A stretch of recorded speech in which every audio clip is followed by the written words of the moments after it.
Well, ladies and gentlemen, it is election season in May, and Arizona fans have voted on a new basketball court. But was it without controversy, Kevin? Find out on the AZ Wildcats podcast. Plus, we have Kean Burnett's father, Desert Swarm member, overall Arizona alumna legend, Chester Burnett, on the pod today. Don't go anywhere. It's the AZ Wildcats podcast.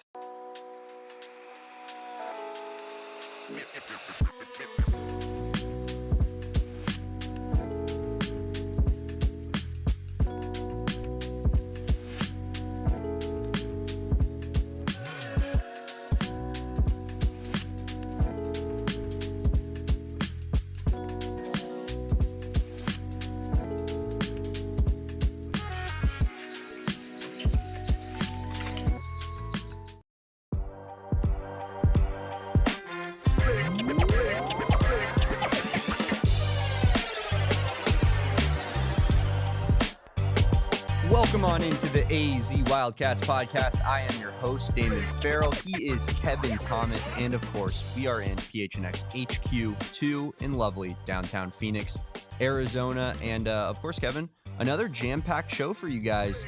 It might be the off-season for Arizona Wildcats athletics, but it's not the off-season for your boys here. We got jam-packed, locked and loaded. We got Chester Burnett that we're going to bring on here in a half second. We're going to talk some Jay Bilas, some Sean Miller, and just kind of the national narrative surrounding Arizona basketball still. And then a court has been selected, Kevin. A kangaroo court.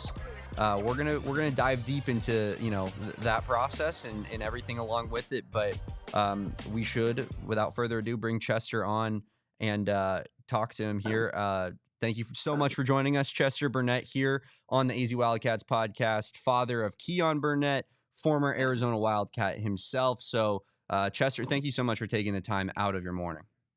Appreciate you guys having me on. Love the show. Thank you. We really appreciate that. And I think just to start things off, it's obviously, the time at Arizona for Keon in particular has been, the journey has been not a conventional one, I would say. He was committed to USC, then flipped, came to Arizona. I believe, entered the portal a couple times, decided to come back twice. And now, he figures to be a big piece on this offense in his senior season. So I guess just what about the University of Arizona just continues to draw your family in particular back to the school? Well, Arizona is home. I mean, it always has been. Obviously, I have an affinity towards the school, and a lot of great people here and teammates. From Brandon Sanders, now Joe Salavea. The Brennans. I played with Brad. He was on my team. Brent's brother. He was actually at our wedding. So, we have a deep history with Arizona. So, the first time when we never, first of all, thought that we'd ever be a family that would ever be in the portal. When it first came about, I was terrified of it because I just saw a lot of kids that would go in and never come out. And that was just something that I just never wanted to have to go through with my kids. And things happened. Coaching change happened. Coach Powell and Jed Fish, they left. So the only way he could talk to those guys was to jump in the portal and continue that. So he wanted to make sure he explored that for his best interest, which he did. Came back to Arizona. And then the decision to kind of go in was just kind of, a culmination of a lot of just bad things that happened. It was a tough season last year, as you guys know. And then Keon was dealing with a lot of injuries. He had a sports hernia that he had to try and fight through for pretty much the entire season, and that took its toll on him. So when you put in that kind of work in the off season, constantly, and that's what you eat, sleep, and breathe is football, and then you get restricted by something that you really can't control. It kind of throws you for a loop. And he wanted to explore change because not sure why things happen, but he just tried to tried to listen to how God directed him and so forth, and put God first in all things. And he did that. And that led him to the decision to jump in the portal, ultimately go to Kansas. And the same reasons that, he left, he put it back in God's hands again, and he ended up back at Arizona, which I'm grateful for.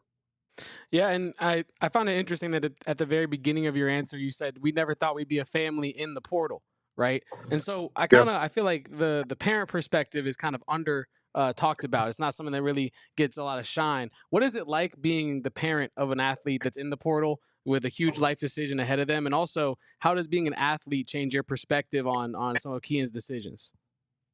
Well, it's tough because when you go into the portal, you just don't know what to expect. I mean, some guys, there's guys out there that are 4 or 5 star guys. They kind of have an idea, And, there's a lot of things that kind of happen. There may be teams that might be poaching or talking to them prior to him getting in the portal, which does happen. For us, though, it was more of a, it was just a nervous thing. I mean, we knew that there would be an opportunity for him if he wanted to end up going to the University of Washington. Those are his coaches that he was with. So that was a different situation than this last one. This last one was just more of a, he has to get in there because he has 1 year left, and he needs to make sure that he makes this, that he has, I don't want him to have any regrets. And that's my biggest thing, is to make sure that Kean makes his own decisions, and I'm there to be able to support him and make sure that whatever decisions he makes, I make sure that he sees it through and he's looking at all angles, because I can kind of see what's around the corner. I mean, I had right under 4 years in the National Football League, so until he surpasses that, I can still kind of tell him what's around the corner with things a little bit. Hopefully he does that one day, but it's tough. I mean, it's not a fun thing being in a portal. It's very nerve-wracking. I mean, and you're getting calls. It's a first world problem. I mean, you're getting calls every 5 minutes from a different school, and they're talking about different things and what they want and how to do things, and you have to discern all the fluff from all that. And I try to take those kind of calls and deal with that, but it's really not a fun process. I mean, it's not something that I would recommend anyone going through unless you feel like you absolutely have to. But I do like I like that they have choices, because really the kids can now take their future in their own hands. And if they get in a situation that's not ideal, at least they can do something about it. Yeah, in the spirit of fairness, it makes absolute sense, and there's totally some different bells and whistles that need to be, kind of fixed regarding the transfer portal, just in and how crazy it is. But certainly it makes perfect sense as to why a guy like Keon would enter the portal. But getting back to his return to Arizona, what changed for you guys, for your family? What was the part of the reason that he left that made you guys feel comfortable coming back? Well, Coach Daggy was big. Coach Daggy was the guy who recruited him when he was at SC. So he had a previous relationship with him there when he was a tight end coach, and he really did want to play for Daggy back then. And then everything flipped, and he went to Arizona and so forth. The rest is history. But that was a big deal. Then we came on the official, I guess I'll call it an official visit back to Arizona. About a month ago, he was able to meet Josh Miller, who was great. They spoke the same language as far as how they look at the position, what they view, and how they want to utilize, the position, as a weapon and so forth. On, kind of what they've done with the guys that have been there. So those guys, between Sam and Tyler, and and the new gentleman as well, those guys put in a ton of work. So just seeing where he would fit into that, it felt very comfortable for him. He knew, he's had a relationship obviously with Noah for a long time. So they've had constant communication about things and kind of what it would look like. And now Tyler Powell as well. Him and Tyler are friends. I mean, they've been friends from the beginning. So it was made the transition a little bit easier for him. Yeah, Kevin, I believe you saw the entourage that night where they met up at the casino. My guy Kevin was at Wild Horse Pass, and he didn't see Keon, but he did see Noah and T-Mac. And then later that picture that I believe you posted, Chester, on your social media account from that night, that was the same night Kevin was this close to just going and hanging out with all the boys. If I was a little better for wear, I was enjoying myself at Wild Horse Pass, I'll say. So it took me a second to realize who I was looking at, or maybe I would have gone up and said what's up to Noah and T-Mac. But yeah, no, I was also there that night. That's kind of interesting little crossover there on this podcast. That picture was actually at Mr. On's. Is it Mr. On's? The sushi place? Yeah. Yeah, that's where it was. We were outside over there, had a nice meal, so that was good. It was good stuff. You should have came up, man. I don't know what's going on, Kevin. Come on, man. I just got done at the Prime Steakhouse at Gila River, and I don't know if you've ever been to the Prime Steakhouse, and I have not played 4 years in the NFL, but my pockets were a little lighter leaving the steakhouse when they entered, so I don't know if I was into going to Mr. On's and picking up another check. You know what I mean? I was trying to make some money on the casino floor and take my behind back to the hotel room. You know what I'm saying? That's right. I'm with you. I get it. Gotta love a little Mr. Ons, but also gotta love, the confidence in a guy like Seth Daggy. I think me and Kevin in particular, through our conversations that we've had with Coach Daggy and with people around the program, I think that he in particular is the person that inspires a lot of confidence in why we believe that this next upcoming season could potentially, really flip last year on its head and do things a lot differently, right? And so what about Daggy's usage of the tight end and new tight ends coach Josh Miller, I guess, was a reason that you guys wanted to come back? Well, I think that the main thing is that the energy that he's bringing to it, because it all starts with that. I mean, you got to have an offense that that believes in the system, believes in what they want to get done. And the guys were beat up last year. I mean, it was a tough year last year. And these guys are yearning to get back out there and score a ton of points. Starting at the top with Noah. I mean, he wants to go out there and be great and be pushed to do good things. And when you have a guy in Seth who's played the position, he's able to stand behind Noah and see the field the same way he does. They talk the same language. I mean, I just really feel like he's going to bring the best out in Noah and get him where he wants to be. And with that, where Noah goes, the team goes, as we all know. So, when you bring in enough weapons and you have guys, Chris Hudson and guys out there just flying around, Seth knows what he's doing with that offense. When you look at what he did at Marshall, and he's been with Jackson Dart over there from SC all the way to Ole Miss, and so he knows what he's doing. He's played the position at Tech. So the ball is going to be thrown around. We're going to score some points, and to be a part of that, I think is a very unique opportunity. And me and Damon, a lot of the offseason, have been talking to the idea that it's clear Brennan has a vision for his staff and that he wants ties back into the football program's history, guys who have been there, done that, and can really give more players a pipeline to the NFL, right? I think that's, for better or worse, one thing that Jedd Fisch did really well at his time at Arizona was created a clear pipeline from college at Arizona to the NFL at any team he wanted to go to. And where I'm going with this is, does that instill belief in you and your son that this staff is moving in the right direction with a guy like Joe Salavea, Seth Dagey coming into the fold, Danny Gonzalez being promoted to DC as well? Does your belief in this staff increase with the current motion that it's going in? It does. I mean, a lot is measured by wins and losses, obviously, in this business in college football. But when you look at who Coach Brennan is, I mean, he's a people person. He's a lot from the same mold as Coach Tomey. I mean, they're all from the same mold. So when it comes to bringing out the best in guys, I mean, he demands a lot. He's a different style coach. But the nice thing about it is his cast, or his supporting cast, he's making it stronger and stronger. I mean, you bring Seth in, and then Seth brings in, Josh, and then you bring Big Joe back, Big Salavea back to do some things. I mean, Joe is one of the most energetic guys I've ever played with. I would probably only say the other guy on top of him when I was at Arizona was probably Brandon Sanders. And Brandon was the guy who motivated me when I was on the field. So it's these are some high energy, high guys that understand what it's like to play in that stadium, what it means to wear that A and go out there and give your best. So, and they've both been there. And these guys have been there. A lot of people on the staff have been at the next level doing things. So that definitely gives a lot of confidence for sure. And you touched on, some of the throwback, Joe Salavea moments and how, Brandon Sanders was motivating you out there. Can we touch a little bit on maybe what your favorite memory was from when you were playing at Arizona during your time on campus in Tucson? Oh, man, there's so many. I'll tell you one. When I was so I played as a true freshman when I came in the Fiesta Bowl, and then I redshirted as a sophomore, which was uncommon. Then I came back and played as a redshirt sophomore. Okay, so that year I came in, Coach McDuff was our defensive coordinator at the time, and he told me at camp that we're going to bring this guy in. And I was like, well, who cares? Like, is he good? And he's like, yeah, he's good. He's going to probably start for us. I say he's going to start. And he was a corner, and I was like, really? He's like, yeah. I'm like, okay.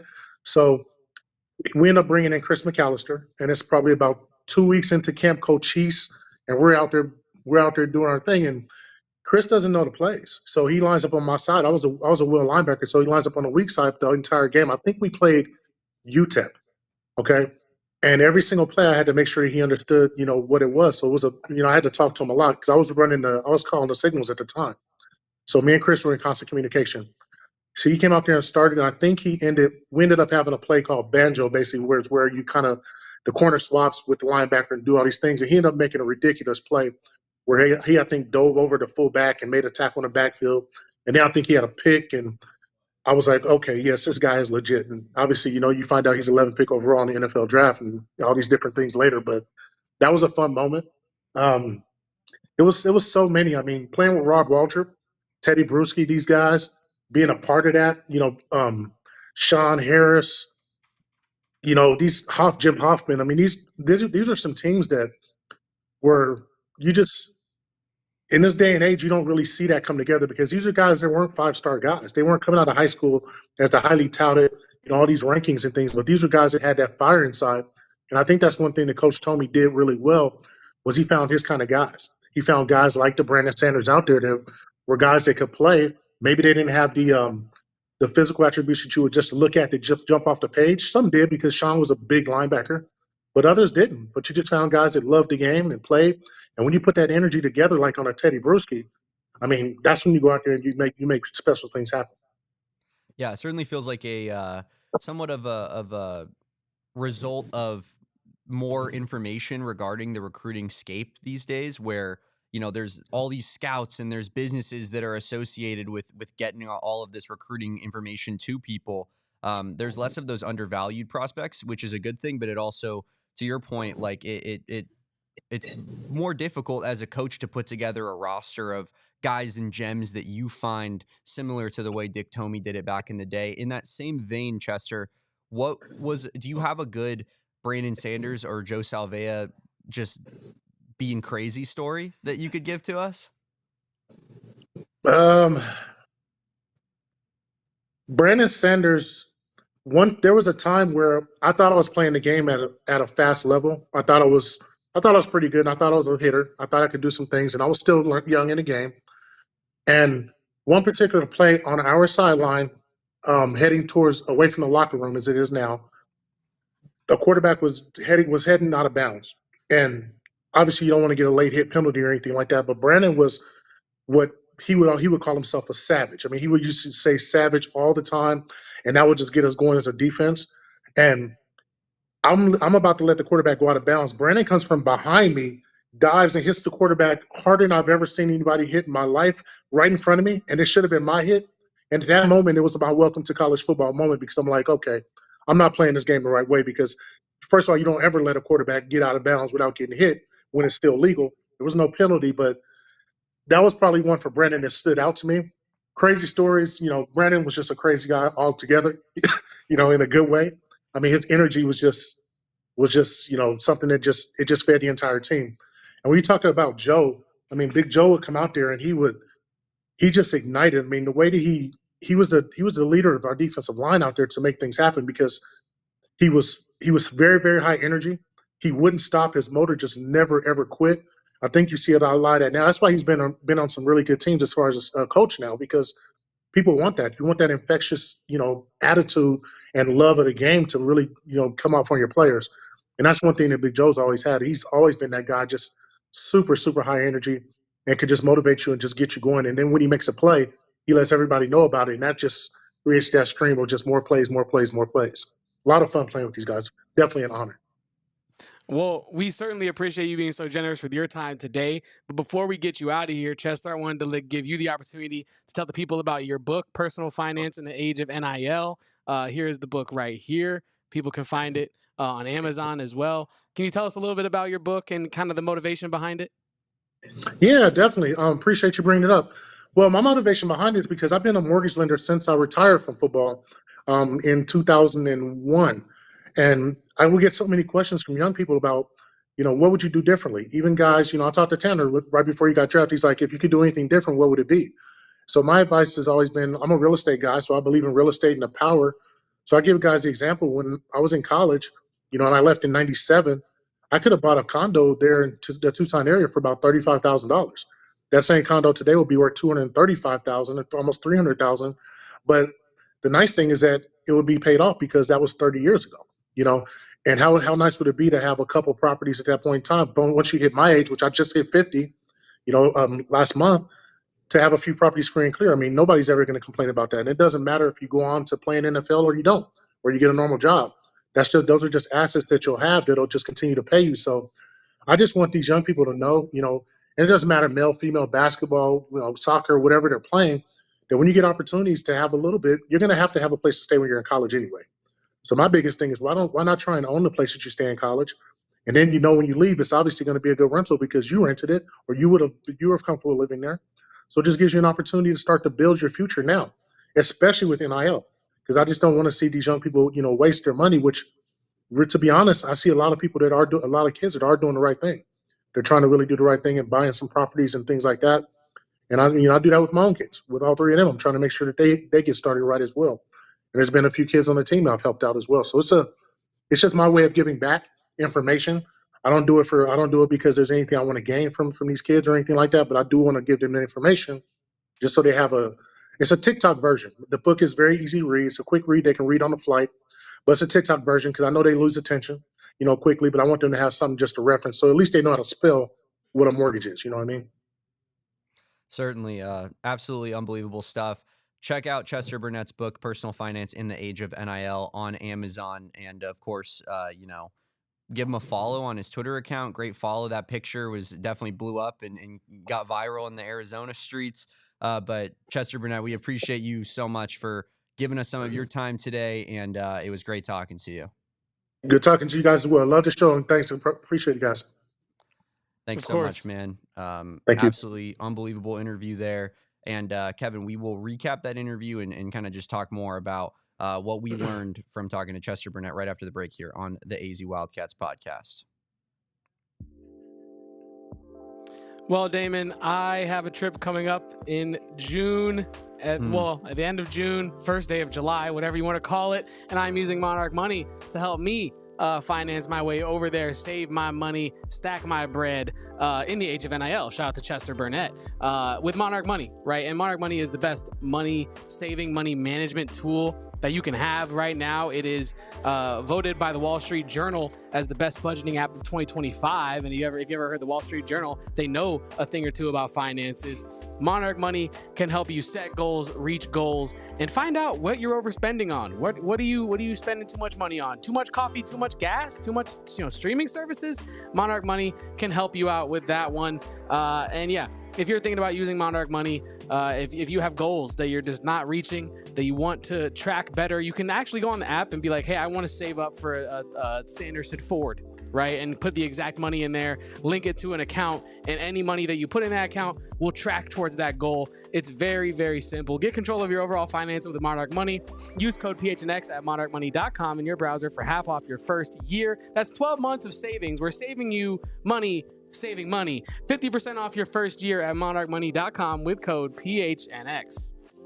Monarch Money, a great way to help save. Another great way to help save when you make one of the biggest purchases you could possibly make is with our friends at Empire Today, national company that does flooring the absolute right way. Kevin, and we're going to give you a $350 off discount when you use our promo code of PHNX.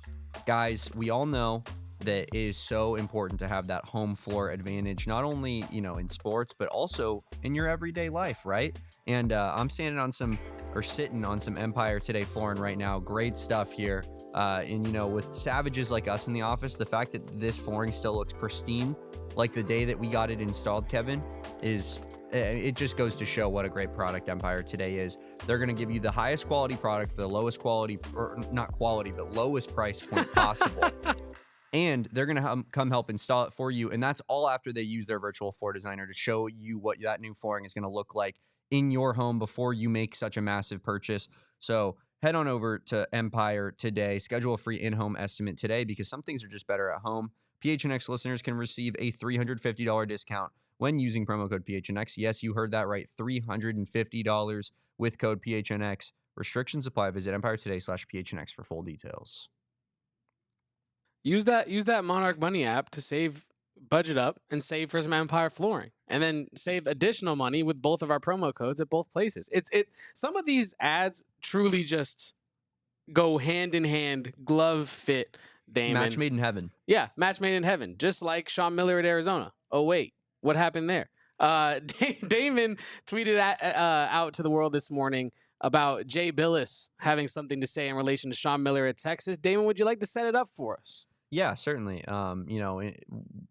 Jay Bilas, who notoriously was one of the most outspoken people when the FBI scandal came about. Actually, if you remember correctly, at first, I believe he said something to the effect of, I know Sean Miller, and I believe Sean Miller to be a man of great integrity.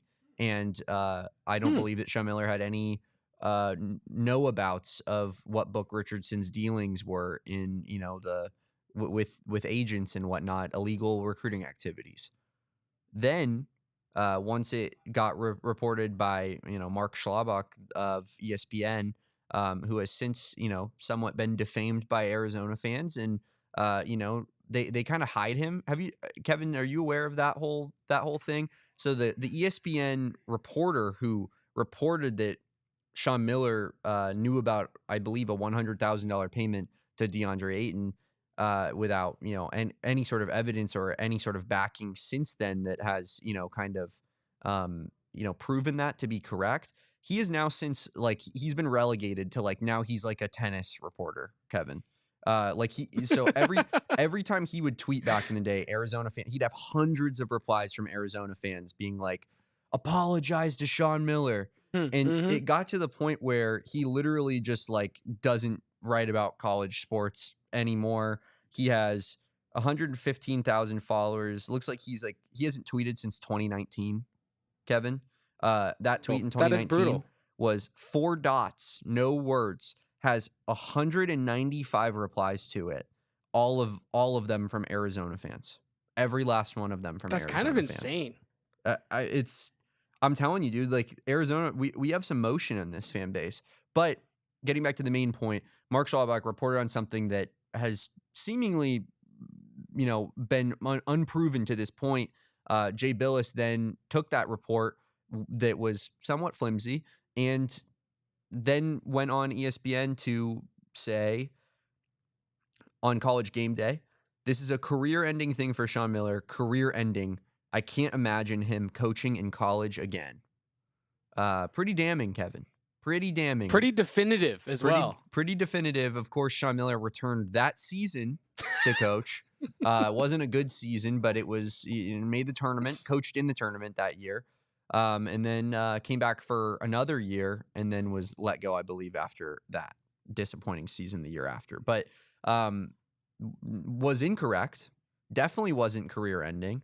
And now that Sean Miller has, somewhat revived his career, is at what went to Xavier right after leaving Arizona after a brief stint as a media member, went to Xavier, turned around that program. Not that they were, in needing of massive saving, but brought them back to the tournament a couple times, beat Texas in the tournament, and parlayed that into a new job at Texas because Rodney Terry got fired for not failing to meet expectations, right? And Sean Miller takes over at Texas.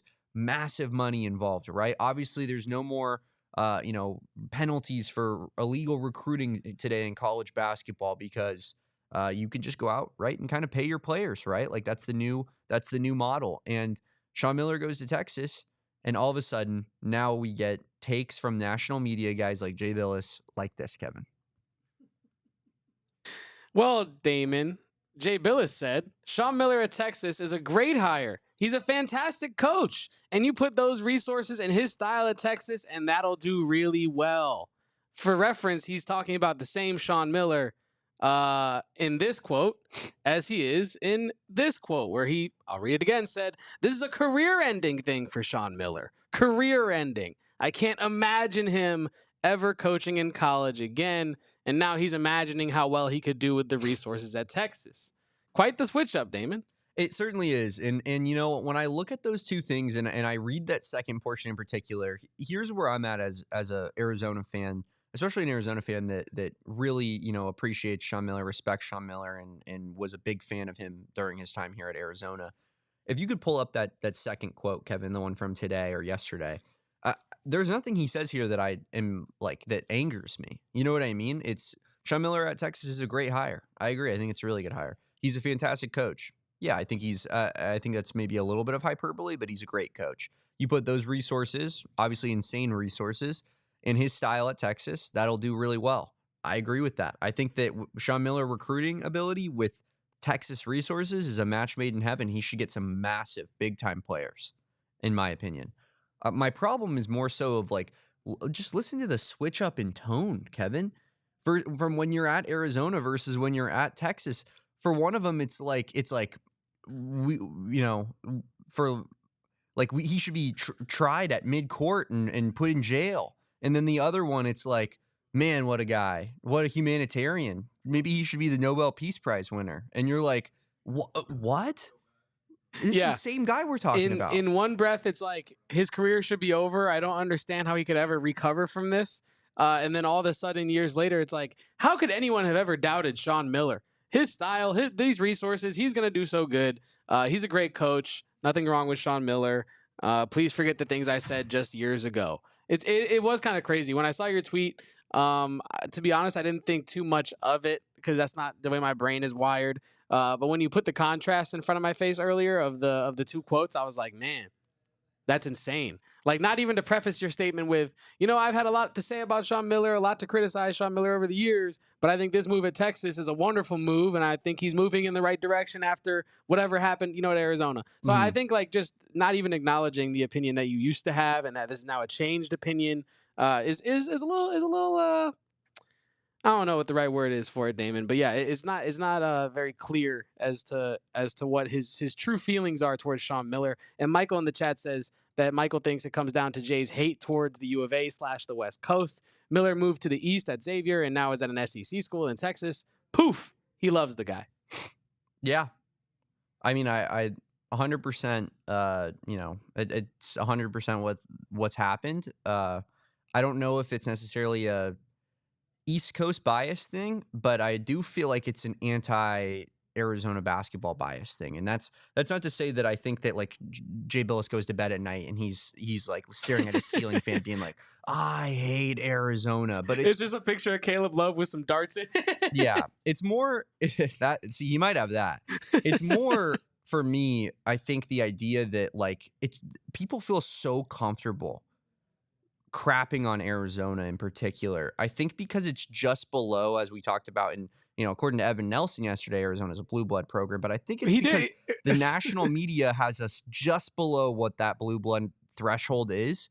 So therefore, they feel comfortable taking out Arizona or kicking Arizona while it's down, and conversely, like it makes headlines, it gets clicks, but it's not in their opinion detrimental to the sport of college basketball like a bad UNC, a bad Duke, trashing Kansas would be. You know what I mean? But when you look at that particular scandal with the FBI, Kansas was involved. There was more concrete evidence regarding Bill Self and what Kansas was doing to recruit illegally than there was about Sean Miller. Tenfold, Kevin. Tenfold. Bill Self text messages to Adidas executives saying, how much do we have to pay Josh Jackson to come to Kansas? Like, I mean, like word for word, explicitly saying we are cheating. Hello, we are cheating. and crickets in regards to Kansas. Meanwhile, Arizona is the forefront, the face of this scandal from the jump, right? And I think that's just more along the lines of what this proves to me is just that, maybe they're not outwardly holding hatred in their hearts, these national media guys for Arizona, but it's clearly a program that they feel so comfortable saying whatever the hell they want about because they think they can get away with it. And I mean, this is just another example of that for me. I'll add to this point by saying I think what additionally makes national media such as Jay Bilas and Aaron and Michael in the chat giving some jabs to Seth Greenberg as well. I think he hates Arizona much more than Jay Bilas does, to be fair. I think like when you look at this, I think part of it obviously is it feels kind of far away. Arizona, like Tucson, is kind of tucked away in the bottom left of the country. The games come on super late in the Pac-12 era, and Tommy Lloyd is not really the loudest mouth coach, right? Like he's not exactly going to come out here and say the national media needs to respect us and da da da da da. Like that's not really his style. And I think it give an inch, take a mile. And I think Arizona, whether it be Tommy Lloyd unintentionally, whether it be Sean Miller, whether it be the fact that Arizona plays on some of the later time slots on the West Coast, like they just feel like they can give jabs because no one's going to care. But I think it is it's crazy, man. It really is. You'd think that being in the position that they're in, they'd have more desire to make their analytics and analysis is the word I'm looking for, based in more what they're seeing on the court as opposed to how they feel about the place where the school is. I think what's even crazier about it is you look at the two, and really three if you want to count Sean Miller as well. But I think that, when all is said and done about Tommy Lloyd's career, we're going to look back at Arizona basketball and think Lute Olson, Tommy Lloyd. Those are going to be the two, baselines of what an Arizona coach looks like, right? The standard. And both of those guys are such likable human beings. That's kind of like the representatives of this program largely are are by all accounts people that, were just great dudes. Tommy Lloyd, Lute Olson, it's hard to find people say a bad word about either one of those guys. And yet somehow that doesn't affect the national media's opinion about Arizona as much as, the idea that we need to have someone to kind of bully, for lack of a better term, when the opportunity arises, right? It's like, Yeah. I would think that the interactions that Lute Olson and Tommy Lloyd have had with national media people, that they would be like, aren't these guys the freaking best? How do you not root for Arizona? Just such a likable program. But it doesn't feel like it happens that way. It's kind of odd. No, it doesn't. And I wanted to shout out Raymond Dominguez's comment here in the chat that says, we were like Scarface. They like to call us the bad guy here at AZ because of 97 and how we beat 3 number ones. And I think like when you look at, maybe it is kind of like that, but maybe in a different way, where maybe the media looks at Arizona fans and thinks, oh, why do they think they're so great?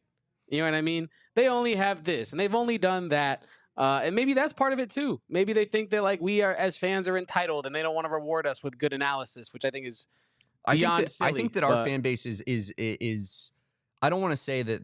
I mean, I think that they are. I think they're easily offended, but I don't want to say that this is a circumstance where they shouldn't be necessarily offended. Yeah. I think that this is very warranted, but this fan base gets riled up when they feel disrespected. And when these guys like Seth or like Jay Bilas, like Seth Greenberg, come out and they say disrespectful things about Arizona, it then leads to floods, hordes of Arizona fans, like World War Z style, coming after them, and then it thus makes them not like Arizona further because it's like a snowball effect. Right? That's what I'm getting at. Yeah. That's exactly what I'm getting at. Is like I think like whether Arizona fans are right, wrong, or indifferent on the topic, I think like the passion in which they fight for Arizona and the passion with which they defend the A and defend the cactus logo that we're going to get to in a little bit, I think it might turn some analysts off as like, oh, I don't even like that fan base. Oh, they hate me. I hate them too. You know what I mean? That definitely is the case with Seth Greenberg. I don't know about Jay Bilas in particular. I'm sure he gets booed at a lot of places, and he was a player, high level player, and played against North Carolina when he was at Duke. Like I'm sure he's used to the booing, but Seth Greenberg, I feel like, definitely takes it personally that he still gets like booed and signs made about him when they, sometimes give us College Game Day when they have no one else to give it to and they have to come to Tucson and like basically like revoke ESPN trashing signs that students bring in the section and whatnot. Yeah. But yeah, it's just to me, it's just another example of the narrative around Arizona is just like, it's this one of like, we don't like them from a national perspective. And the second a guy moves on, he's the best. Oh my God. Yeah. Sean Miller. Isn't he just the best? Don't we just love Sean Miller so much? What went wrong at Arizona? How did this not work out at Arizona with Sean Miller? One of the best coaches in all of America. Look at the recruiting. Look at the resources. Yeah. With the money that Sean Miller could pay these guys, oh my God, he's going to be incredible. Sean Miller paid money to DeAndre Ayton. Let's burn him at the stake. And you're like, these were opinions from 5 years apart from one another. It's insanity. You know what's crazy? I felt like we were running like a relay race with a baton. And once we said resources at the same time, I like handed it off to you and you just finished the race. You were when you took off and I didn't even see you. You went up in a cloud of smoke. That I appreciated that, Damon. I mean, when you get me on my hate, there's very little that you can do to stop me. I just gotta keep rolling. It's keep like riffing. It's like the boulder in Indiana Jones. You just gotta either get out the way or get squashed. Yeah. You know what I mean? That's just what it is.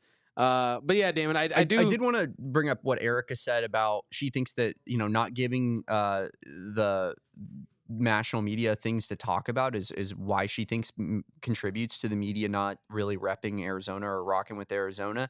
I don't know if there's anything to that. I just feel like, and this popped in my head while we were having this conversation, Kevin, is like, I feel like UCLA is like, I feel like it's almost like you want to talk about West Coast, and here's why I think maybe the West Coast thing needs to be put to the side. I think the national media loves UCLA. I think that when UCLA goes on these runs, like when they were a first 4 team, and they got out of Dayton and they went on that miraculous 11 seed Mickey Mouse Final Four run that their fans tout and brag about to this day, even though it was a complete miracle. You know, I feel like the national media was completely behind that UCLA team. Oh, Mick Cronin, tough-nosed, East Coast Cincinnati basketball. They got Tiger Campbell and Jaime Jaquez and all these guys, right? And it felt like, to me Heat at legend least, Jaime Jaquez. yeah, Heat legend. It felt like, to me, it was like very like we love this team. Oh my God, they're so fun. But when Arizona gets in that same spot, you know, it never feels like the troops are galvanized behind our program. And I guess that's where it brings me back to like how are national media guys loving up on Mick Cronin, but Tommy Lloyd's program is where we draw the line. That's what I it's crazy can't for the life of me because in the same breath, they'll hate on Arizona and then praise Tommy Lloyd, the guy. They'll be like, I don't know if Arizona can do it. Caleb Love kind of sucks, but I would love to have a beer with Tommy Lloyd. He's a stand-up dude. Yeah. And it's like, what do you think is coaching those guys out there, man? Tommy Lloyd is. Meanwhile, UCLA has been disappointing for a while, and it's like Mick Cronin just knows how to get the best out of his guys. He's such a tough-nosed coach. Sure, he's a little fiery, and he's not afraid to, you know, have some tough coaching. Sure, kids nowadays, they can't his dad take will the spit tough on coaching. you in the crowd. Sure. Well, oh, what? You don't have a little bit of Cronin fire in you? Yeah, you do. Oh, you're one of those new school basketball fans, huh? You don't like the hand checking toughness. Oh, it's fine. It's okay. Yeah, no, it's fine. Damon, I did want to bring up one more point in relation to, I guess, honestly, again, the national media, right? Because we're talking about how the national media perceives Arizona. Do they galvanize people? Do they try to hype up Arizona going into a year?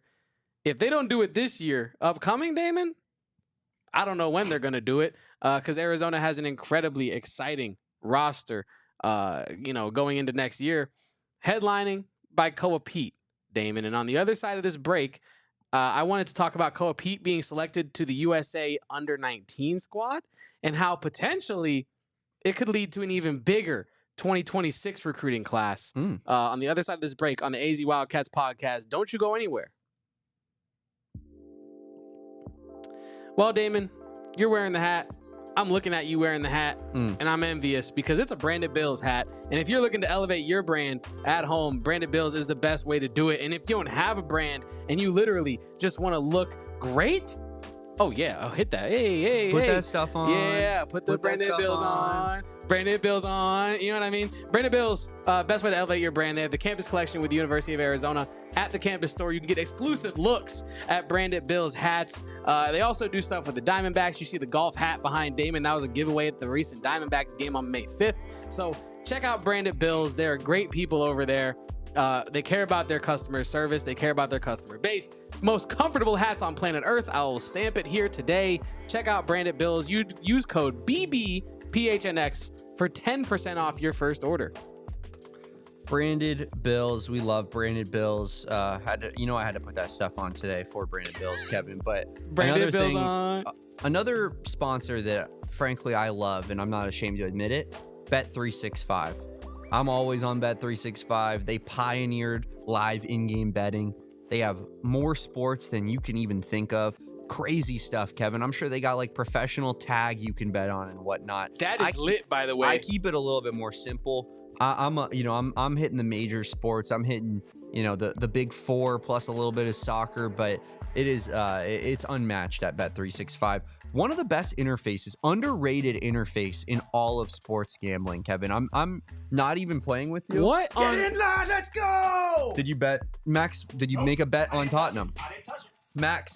Max, who gets offended when people call him a mush, what does knows that mean? He's a mush. What does that mean? When his own team is in a final, he doesn't bet on them. Is that what is a mush? A mush is someone that they'll bet on something and they ruin it. Oh. Yeah. I thought you just called him some sort of slur in the middle of the Bet365. It might be. I don't know. Anyway, in different contexts, I just think it's hilarious that Max is like, he gets so offended when you're like, don't bet on it, Max bet on it, or bet the opposite, Max bet on it, and then he's over here being like, I didn't touch it, I won't touch it. I would never have touched it. No, I would never touch it. But getting back to Bet365, they're the absolute best. They have early payout offers, whether it's NHL, NBA tip-off Tuesdays for their same game parlays, slam dunk Saturdays. They got all the promos going on over there. Incredible boost. Bet365, the absolute best place to sports bet. And of course, like I said, unbelievable interface, one of the most underrated interfaces, which is a big deal. One of our former betting companies, worst interface I've ever used in my life. Thank God we're at Bet365 User now. interface is extremely important. Breaking offer for Bet365 customers. You get $150 in bonus bets when you bet $5, win or lose. Sign up, use promo code PHNX365, deposit $10 and place a bet for $5 to get $150 in bonus bets if your bet wins or loses. Bonus bets can be used on the spread, totals, player props, futures, and more. Whatever the moment, it's never ordinary at Bet365. Must be 21 plus and physically located in Arizona. If you or someone you know has a gambling problem and wants help, call 1-800-NEXT-STEP or text NEXT-STEP 53342 or visit problemgambling.az.gov. Damon, we have a couple more topics on today's show before we get up out. Yeah, we got a little baseball to talk about. We got a kangaroo court to argue about. And then this is a topic that I'm kind of springing on, Damon, but I saw it as I was scrolling through over here. Real quick, I just got to say, Shane, Mick Cronin made a Final Four. Absolutely. FAU made a Final Four. And guess what? FAU was a higher seed than UCLA was the year that they made a Final Four. UCLA's Final Four run was clearly a cupcake run. It's never been more obvious. Continue, Kevin. No, I was just letting you cook over there. I was letting you do your thing, Damon. I didn't really want to step on any toes there. But yeah, as I was saying, Koa Peat selected to the under-19 Team USA squad, coached by one Tommy Lloyd. And I think that I wanted to talk about this mostly because we were talking about Tommy Lloyd when he was selected to do this job as an under-19 USA coach, and how it could help Arizona secure some of the top prospects any given year because of Tommy Lloyd's leadership and his prior relationship with them, working for them for such a long time. If you look at some of the players on the roster of the under-19 FIBA U19 World Cup team, it features players, I think 4 players that Arizona has already offered, like top end players like Christian Collins, Cameron Holmes, Brandon McCoy Jr., Elijah Williams, and also number 1 overall recruit Tyron Stokes. So Arizona is in on all of the top talent apparently at this under-19 locker room, whatever you want to call it. So I just wanted to bring that up. I thought it was important to bring up because also on that staff is Texas Tech's Grant McCaslin, Penn State's Micah Shrewsbury, Hubert Davis, Nate Oates, and Mark Pope. So, sorry, real quick. When you look at who Arizona is competing with for some of the recruits in this most recent cycle, like Alabama and like Texas Tech, this coaching staff is star-studded, and watch out for some of the coaches on this staff. I feel like in the next decade or so, like in college basketball. Yeah, I think similarly to when Sean Miller was in charge of USA basketball, under 19 team, I think it was the exact same. It's only a benefit to Arizona to get Tommy Lloyd in front of these high level recruits and show just kind of these high level recruits what Tommy Lloyd is all about as a coach and why you would want to go play for him, right? Like we listened to Evan Nelson talk about the Tommy Lloyd system yesterday, and he was waxing poetically about what kind of player would not want to play for this system, right? It's a similar situation here, and you get a look at, some of these guys who are uncommitted in other classes. But I think to, even further the point of the benefit of this, Kevin, you also he gets a first look at, a guy like Chris Senick Jr., who he's going to be very familiar with, I'm sure, in the Big 12 next season. I haven't seen the schedule. Probably play Houston twice next season, I'm guessing. Because we only played them once this season. So, you get a first look at not only, the positives of a guy like Koa Peat on the roster, but also somewhat of the negatives of, like how to beat certain players, ways that you go after them. AJ DeBansta, same exact situation. He's on the team as well. Tommy going to have to play BYU multiple times, probably, like get a little bit more of a first look at some of these high level guys. And then one last thing on here, Kevin, because this is so interesting to me, and I want to know what you think about this and whether or not you think that this had any legs / maybe has any legs to it moving forward. Tyrone Riley on the roster, University of San Francisco player who was connected to Arizona very early on in the portal process. Correct. He was a freshman last year, We've talked a lot about him and his profile and why he seems like a guy who could maybe really take that next jump as a player. Like he's the profile of a prospect similar to a Carter Bryant, where feels like there's a lot of untapped potential. He feels like he could do a lot more with the ball, and he was extremely efficient in the playing time he did get. He makes this roster, Kevin. Obviously, he announced he was going back to San Francisco, that they had a revenue sharing agreement, yada, yada, yada. We've seen it before. You can get out of that stuff. And we were talking yesterday. There's now money to be thrown around. Now a spot open. He was picked by Tommy Lloyd on this roster.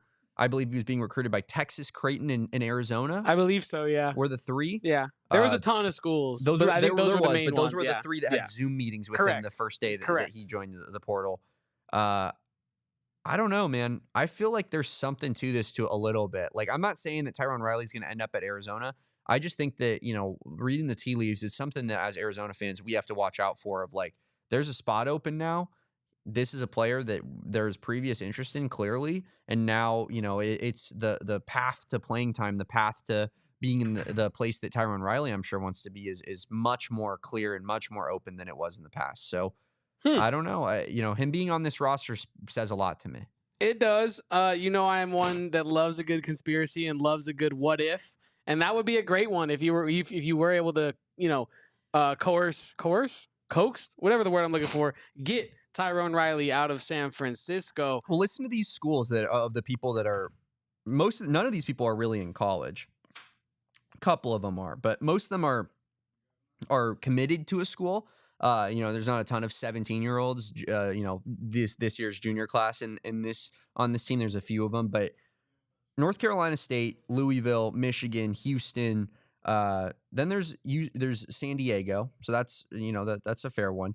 BYU, Creighton, Houston, Kentucky, Duke, Washington, Kentucky, Arizona, Marquette, San Francisco, Vanderbilt, and Syracuse. So basically, there's one San Diego guy and there's one San Francisco guy, and those are the only two like small schools that you'd say had a player that made this list. Yeah, or maybe not even small schools, but just like teams that aren't like pretty much you can Sharpie him in as being a tournament team, right? Yeah. Like that's interesting, Damon. And also another thing that popped up to me, no Braden Burries, I think is also interesting as well. Yes, Tyrone Riley, no Braden Burries is interesting to me. And in reality, on the Tyrone Riley thing, I don't know if it indicates that he'll make a miraculous arrival at Arizona, but I think it does indicate, and this is an obvious thing, but I just think it's additional evidence that Tommy Lloyd is heavily recruiting off of these rosters as well. Because I believe when you and I were first hearing of Tyrone Riley potentially landing at Arizona, I think our reactions were kind of like, how do you find that guy? Like, of all the guys in the portal, how do you locate your way to San Francisco to Tyrone Riley, a guy who's, I forget his injury, but it was a very serious leg injury. I think might have broken his leg at the senior year of high school, I believe. And that kind of landed him at San Francisco. So I was like, how do you find that guy? But clearly, Tommy Lloyd, with the USA connections, is leveraging that in every way possible, even with the guys at smaller schools, preferably with the guys at smaller schools. Yeah. I mean, it's just interesting to me. I don't know if it means anything, but it could just mean that obviously Tommy Lloyd was interested in recruiting him because he's a really good basketball player, and he feels that way, and he's gonna hold that conviction regardless of whether or not he thinks he can play for his team. Because Tommy's not the type of guy where he's gonna screw a kid over now because he's not committed to Arizona. But it just makes me think that with this clearly now open Carter Bryant spot, with this hole burning that in our pockets at the wing position, why not at least broach the idea of, hey, Tyrone, I know you came back to San Francisco, but I bet we could pay you more. You could come play at Arizona and start at small forward. How does that make you feel? Like, he'd have to at least think about it. He would have to think about it, Damon. And I was over here thinking to myself about the movie They Cloned Tyrone with Jamie Foxx and John Boyega and Teyonah Parris. But that's neither here nor there. But that's what that reminded me of. I don't know. Obviously, the name Tyrone reminded me of it. But I think if you look at a guy like Tyrone Riley, his profile, like we outlined earlier in this offseason, he is a player that would fit right into the kind of the perfect usage role that Arizona would need. A guy that thinks a lot of himself and his potential in this game, but necessarily doesn't demand the usage or the touches that maybe a higher profile player would demand. I think it'd be very interesting. I love that you have your little tinfoil hat on, Brandon Bill sponsored over there. And I would love it if Tyrone Riley ended up at the University of Arizona. Unsure if it's the most likely solution. I mean, we can talk about it on another show coming up if we wanted to, but there are some rumors on the Twitter streets about certain players that Arizona might be targeting, might not be targeting. And so, yeah, I'm unsure if the solution to the Carter Bryant hole in the lineup will be filled by Tyrone Riley. I'm skeptical of that, but I would have really appreciated if it did come true. Yeah, I think they just fit so seamlessly as similar prospects, right? Like that was what we talked about with Tyrone Riley in the first place, is that he feels so much like a Carter Bryant kind of mold, Carter Bryant replacement. Probably not as talented as him, cut obviously, from the same cloth, but very tall, lengthy, small forward / power forward that has a ton of bounce. Makes high impact plays, blocks shots in big moments. Shows off that athleticism and kind of strokes it from the perimeter. Maybe not on the highest volume in the world, but looks really good when doing so, and figures to be a player that could up the ante of that volume from a 3-point perspective. But yeah, it probably isn't going to happen. But yeah, I'm gonna put my tinfoil hat on. I'm gonna tell people that it is. Some quick hitters, I feel like, before we get out of here, Damon. # sorry, not sorry. No, dude. Also, side note, just homie to homie, friend to friend here. The hashtag say something nice about Steve Berthiaume yesterday on your Twitter was hilarious, and I got a good belly laugh out of that. Say something nice. Yeah, hashtag say something nice. When you've been saying something mean, or if you haven't been saying something mean, sometimes you just got to hashtag say something nice. And I honestly got some nice things to say about this new court that has been selected and elected, I will say. But it is not without controversy, Damon. No. I know we teased it in the cold open, but there is controversy with this damn vote. And we all call back to it. There was this poll update that we put up yesterday here. Now, this was with 24 hours to vote, right? And this was kind of like the earliest update we had. 39% number 4, number 2, it's 37%, number 3, which we all thought was really number 2 at 16%, and then number 1 at 8. The thing here, because Damon, apparently we're doing it like a book. Like it's like, oh, left or right. How did you not know? And it's like, this is Twitter where you click on that one and you swipe and it goes to the one to the side of it, and then you swipe and it goes. Yeah, awful, horrendous way to do that. But it's okay. It's okay. We persevered and we all voted. And here's my tinfoil hat. I'm putting on my Brandon Bill's tinfoil hat right now, and I'm saying to myself, number 4 had 39% with like 8 hours left. Correct? Okay. Ish, right? Do you want me to get you an exact number? Yes, please go to the Arizona Athletics Twitter. That would be great. But they had 39% for a while on number 4. It increased to 39%, or it stayed at 39. Number 2, number 3. Damn it! What the low opacity Arizona logo? So you're talking about the tie? That's what you wanted? Yeah. Okay, but I'm getting to the tie. Like, I'm just saying that maybe there was some controversy, and maybe 4 was pre-selected, and that this was a false, fake election. Wow. So I said it. Damn it, I said it. We were discussing, undocumented votes coming from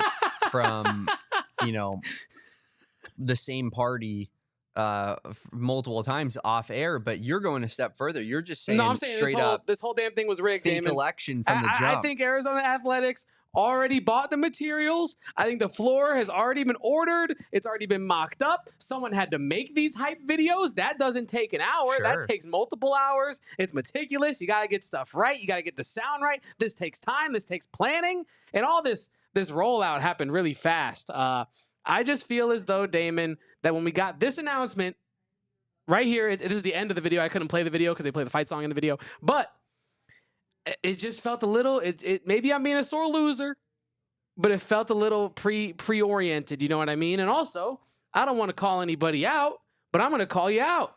Damon cheated. And I'm willing to say that he cheated because he told me he cheated. And I'm upset because I didn't cheat and I thought about cheating and I still didn't cheat. What'd I do? Well, I'll say it like this. I was driving my car the other day and I thought to myself, What's truly stopping me from just spam voting for the court that I want? Literally, what's stopping me? Nothing's stopping me. And I'm sitting still at didn't home do the it. other day, and I think to myself, what's stopping me from voting multiple times on this? And I thought to myself, nothing. Absolutely nothing is stopping me. And here's where maybe you can be a little bit more on my side of things, Kevin. Well, I think should we litigate this in overtime? we absolutely should. Welcome to Overtime, folks. Thank you for finding your way over here. If you were with our streaming platforms, head over to gophnx.com. Party continues over there, but you are now in the overtime session of this. And Damon, you were saying? I initially voted for the state outline one that didn't do so great as of 18 hours ago at that tie mark of 39% for, the silhouette option versus the, kind of cut off colored version option. It was at 14%, Kevin. A large distance away from the 39% that had the top two options tied. My initial thought process was they should really have a second vote for the people whose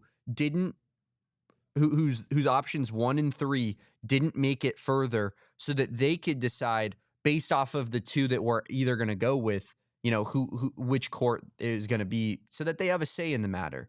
And then I clicked on the link again, and I realized, oh, wait, I could just put it in a different email and do exactly that.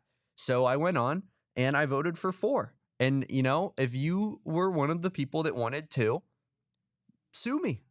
I just might. Take me to court. I literally might. Take me to court. And I'd love to see someone serve some papers on my desk. I want to be in the elevator and some person, are you Damon Fairall? Yeah, that's me. You've been served via Arizona fan 69. And I'm going to be like, nice. Good. That's exactly what I want. I see Mike. I agree. I think the state outline was really cool. I thought it was fresh, and it had the Lute Olson very prominently in the middle. It had the 2 cactus logos. But you know what? I do think that while 4 is risky and a lot's going on, I think that it kind of plays. I think it works in, it's not Oregon level where it's across the entire court all the way around. Like it's just in that one spot, and I think it's kind of cool. So I'm happy with it. Carter Bryant approves of number 4, and yeah, we have a winner, Kevin, with some controversy involved potentially. Certainly, so much controversy with this, Damon. I'm almost sick to my stomach. But if I didn't love the court so damn much, I would be sick to my stomach. Like if they had gone with like 1, you know what I mean?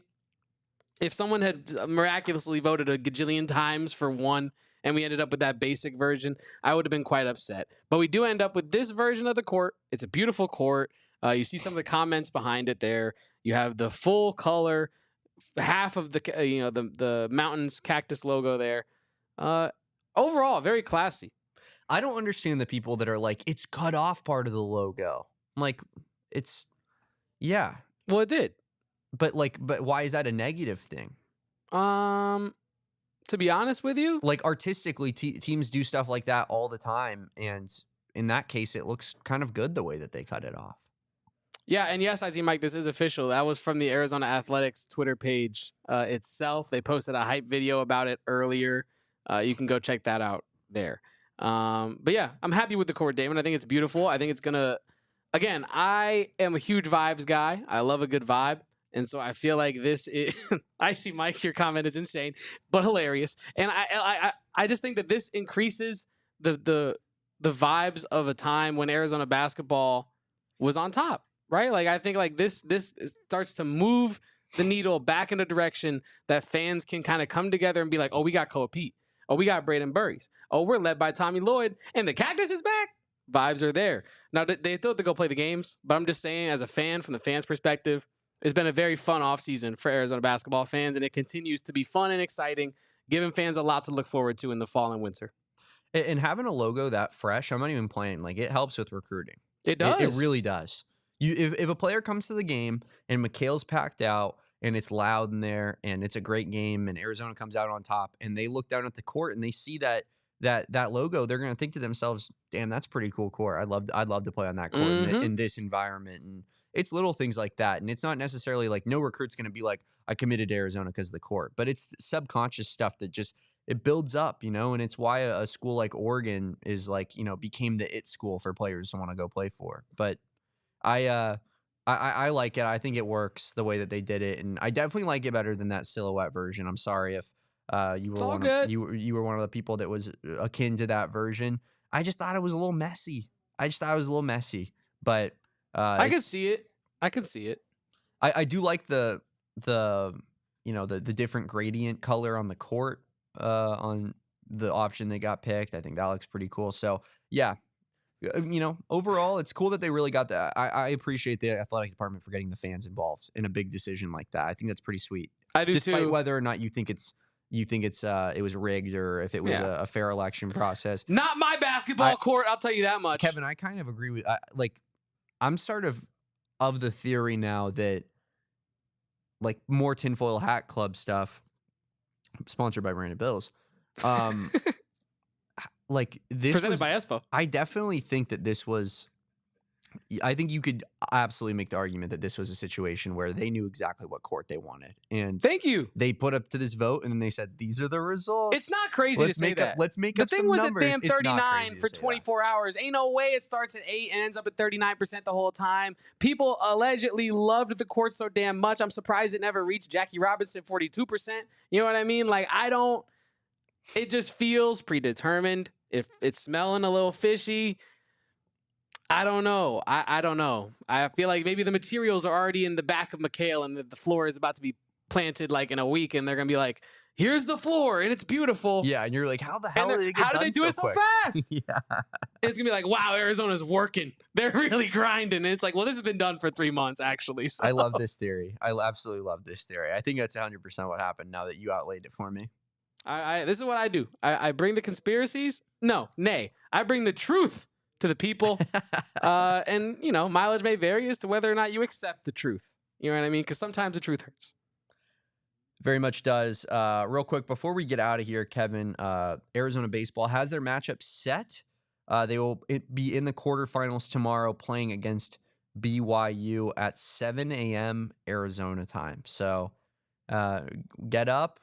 Brew some coffee, get down on your couch, and some coffee and cats. Turn on some Arizona baseball because they're playing bright and early tomorrow.